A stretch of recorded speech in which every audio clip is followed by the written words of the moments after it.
প্রতিষ্ঠাবার্ষিকী উপলক্ষে বেনাপোল ছাত্রলীগের আনন্দ শোভাযাত্রা। শাসা প্রতিনিধি শাকিল মাসুদের তথ্যচিত্রের ওপর ডেস্ক নিউজ।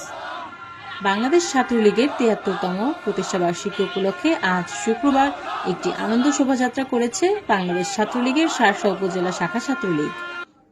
উপজেলা ছাত্রলীগের সাধারণ সম্পাদক আকুল হুসাইন এবং সহসভাপতি নাসির উদ্দিনের নেতৃত্বে আনন্দ শোভাযাত্রাটি অনুষ্ঠিত হয়। আনন্দ শোভাযাত্রাটি বেনাপোল বাজারস্থ সোনালী ব্যাংক চত্বর থেকে শুরু করে বেনাপোলের প্রধান সড়ক প্রদক্ষিণ করে বেনাপোল আওয়ামী লীগ কার্যালয়ের সামনে এসে একটি সংক্ষিপ্ত সমাবেশ করে। এতে উপজেলা ছাত্রলীগের সহসভাপতি নাসির উদ্দিনের সঞ্চালনায় সমাবেশে বক্তব্য রাখেন ছাত্রলীগের সাধারণ সম্পাদক আকুল হুসাইন। এছাড়াও আনন্দ শোভাযাত্রায় শার্শা উপজেলা ছাত্রলীগ ও বেনাপোল পৌর ছাত্রলীগের বিভিন্ন পর্যায়ের নেতাকর্মী উপস্থিত ছিলেন।